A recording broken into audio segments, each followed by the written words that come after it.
Hello and welcome to the space between ideas. I'm Blank Case. It's day 100. Whew, it's day 100. The sun is shining outside. It is a warm day here in Minsk. The birds are singing. The blossoms have come out, and it's day 100. So there you go. Today, I thought since it's day 100, we get back to the whiteboard. And basically, let's just do an overview of Create Crucial Insight by Dr. Thomas J. Buckholtz. Uh, Dr. Thomas J. Buckholtz is a physicist and an American businessman. He has written numerous books on physics. He likes to discuss um, elementary particles, and he has created a system to be able to guess, to be able to predict new elementary particles. He studies dark energy and dark matter. And one day he decided to also create a business book and take the elements of business that he experienced in the business world from a scientific perspective and take out the themes, the major themes, which are related to the things that people do while at work. And although, there's a lot of things that we do at work, there seems to be some connection between what work is, what humans do as workers. And in that spirit, he has created 10 checklists, and these checklists have approximately between 7 and 10 themes each. And yeah, so let's go through them. So if you've been with me since the beginning, obviously you know that the endeavor elements, your first badge was to find out what does it mean to shape potential, to form agendas, and to create effects. And then we learned that actually to shape potential, so this is the endeavor elements, 1, 2, 3. And then this row here is the state progress checklist. And there are 1, 2, 3 themes connected to shaping potential, 1, 2, 3 themes connected to forming agendas, and 1, 2, 3 themes connected to creating effects.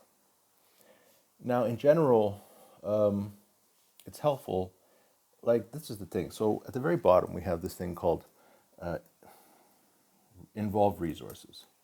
All right, so are you going to be involving resources and exciting motivations and guiding interactions if you have nothing? What are you going to do? Right? What are we, why are we involving resources? What resources are we going to involve? Excite what motivations? To do what? And guide what interaction? Who is involved in this project, in this work? So obviously you can't start at the shape potential area. Now you could start to think like, okay, well, we have some interactions that we'd like to work on. All right, there's some different levels in our community, in our business, in our family, and we want to help guide those interactions. All right, so let's set a goal and figure out how we can guide those interactions, or maybe we can increase the motivation around here. And maybe we can figure out a way to increase the motivation. Or maybe there's some resources that we would like to develop or to obtain or to deploy. All right, so this is the idea, is that you can't, like, shaping potential, yes, that's what we do. Like that, all the time that we're doing work, we're actually shaping potential. Like, to increase, in the modern world, we're supposed to be increasing productivity. And that's how you increase the wealth of nations, by increasing productivity. And productivity advancements is what has created our world that looks like what it does today. But that doesn't necessarily, you still have to make the goal before you can start on this journey. And it's the same with forming agendas, all right? So, like, what assumptions? You're going to make some assumptions, like, from what research? What topic? Like, what are we talking about? Building scenarios? What scenarios? What are you talking about? And choose plans. How can I choose a plan? Choose a plan to do what? Perform actions. So now we're into creating effects. Perform what actions? All right, so it's here where we begin. We begin at the top. So we think about fostering reuses and we think about recognizing outcomes. What are the outcomes that we're trying to achieve and what are the reuses of those outcomes? So that's where we begin. Now over here on this is the right side for you. Over here on the right side is these 10 checklists that we've gone through over the last 3 months. So I've kind of like just kind of connected these direct outcomes checklists with the endeavor elements and also with the state progress checklist, because the backbone of the book Create Crucial Insight is the state progress checklist. So let's begin. All right, so when you are fostering reuses, a really good place to start is the state synergies checklist or the state resources checklist. Now, didn't we just say like, okay, involve resources, state resources? Didn't we just say like, hey, like you shouldn't start with involving resources? Well, that's true to some extent, but if you're thinking about like, how are you going to reuse this project? How are you going to reuse things from this project? Then probably you should start to list the synergies. Talk about the customers that you would like to sell to, or talk about how you can sell them more, or you can provide them better services in the future, or your peers. All right, so how can you develop, and then also think about these resources, right? So skills, remember, skills is a resource. How can we develop the skills of the people on our team? We talked about time. All right, so how can we free up time for the people on our team?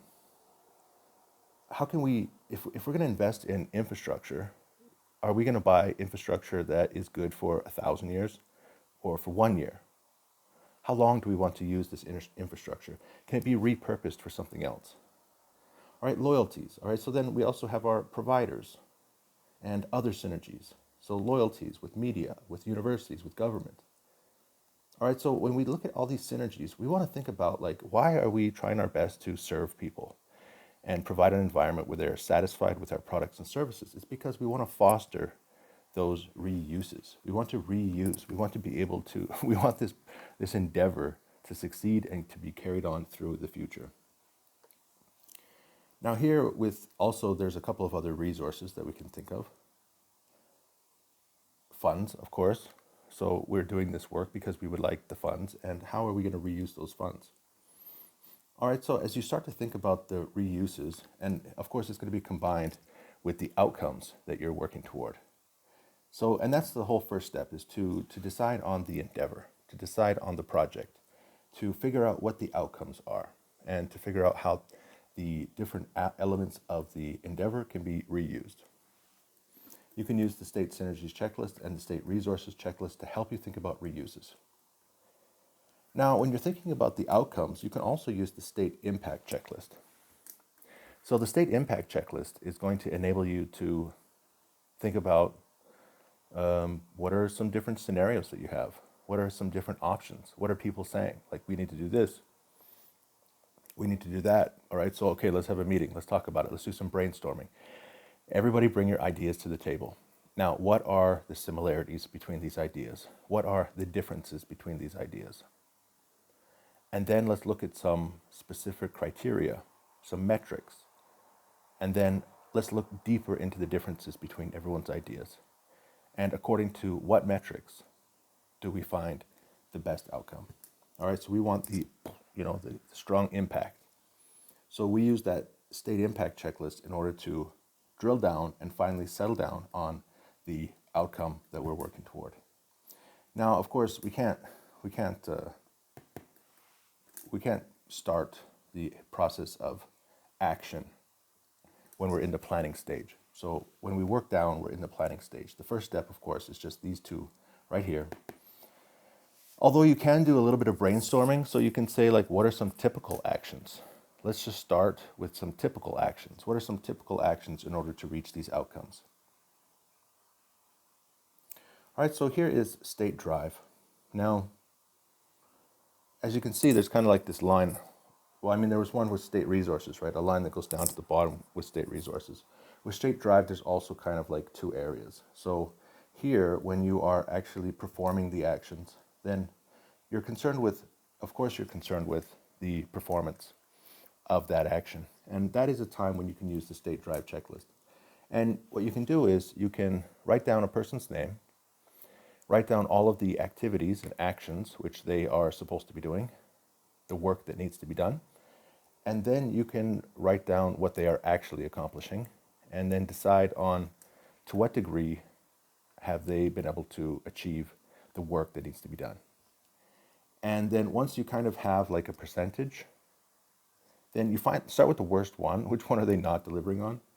And with that one, then you can go to the 4 quadrants. Okay, so if they're not really being very successful with this type of work, is it because they're not working hard enough, or is it because they don't know what they're doing? And it gives us an opportunity to discuss what's the difference between successfulness and effort. Are there things that need to be done in order to increase the effort level, or are there things that need to be done in order to increase the success level? And you as a manager will be able to think about those things. Now, it's also a good time to think about, like, as you start to think about these typical actions, like what kind of work are they typically good at doing? And that also brings us to the next step. So if we talk about building scenarios, so we started doing a little bit of brainstorming about the impact, the drive. But then here at the building scenario stage, this is where we really look at state styles. All right, so what is the style? What is the work style? Perhaps how are work styles related to the ability for workers to show their effort, to give effort? And also, how does the style of the work influence the success that they're able to achieve? And so you can look into the different types of styles. Maybe there's something they're doing that they should stop.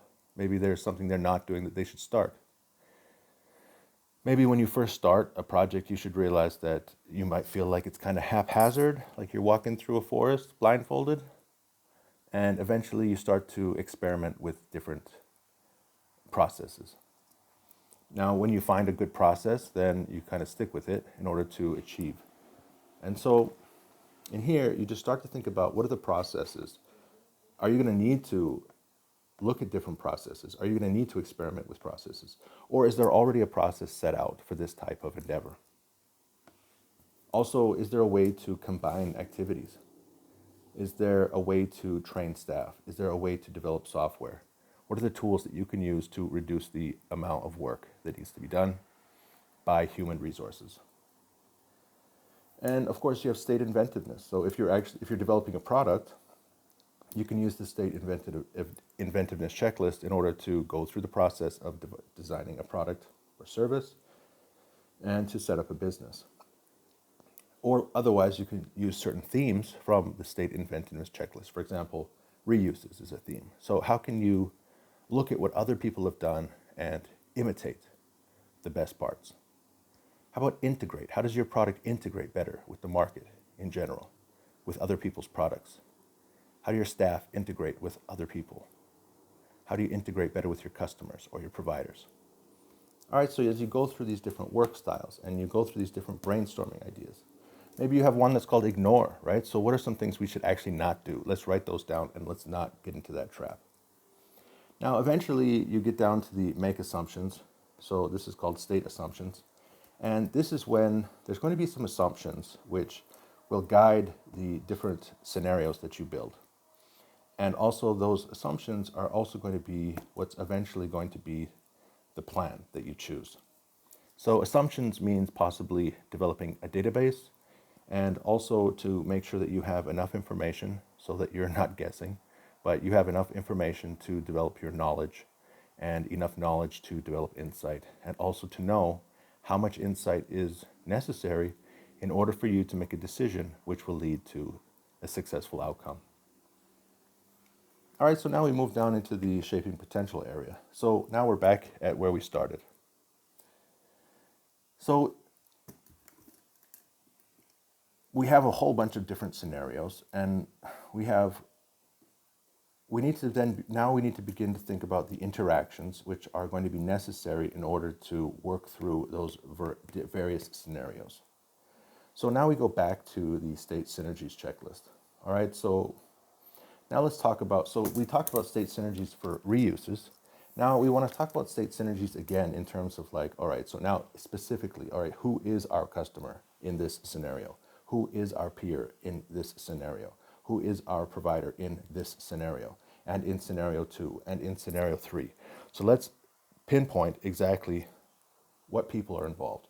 And we can go even further with the state teamwork checklist to identify the specific reuses and the specific outcomes which are required by each of these different entities involved or people involved with each of these scenarios. Then we go down to exciting motivations, all right? So if we know basically all these different scenarios, we know who the people are, we know what everyone's going to be doing for all these different scenarios, then like what are the purposes that we can use to really motivate these people? What are we trying to do in this world? And where can we find people who are motivated by those principles in this world so that we can get the outcomes that we're trying to achieve? Also, we come back to state drive. So now as we start to think about staffing, and we start to look at the purposes which naturally motivate these people, we can also think about we can look at the various attitudes of people doing work and make sure that we choose the right people for this project. And maybe there's different people in different scenarios. So then we go down to the resources. So what resources are going to be necessary in order to fulfill the work that we have been designing? What resources are necessary for each one of those different scenarios? All right, so now we have a clump of resources for scenario 1. We have a clump of resources for scenario 2. We have a clump of resources for scenario 3. We have pretty detailed purposes, which we can outline for scenario 1, possibly similar motivations for scenario 2 and scenario 3. We can think about how we're going to bring together these people within these different scenarios, how they're going to work together, who's going to be the manager, how are we going to get people to do the work, who is specialized in a variety of different areas, how are these people going to support each other,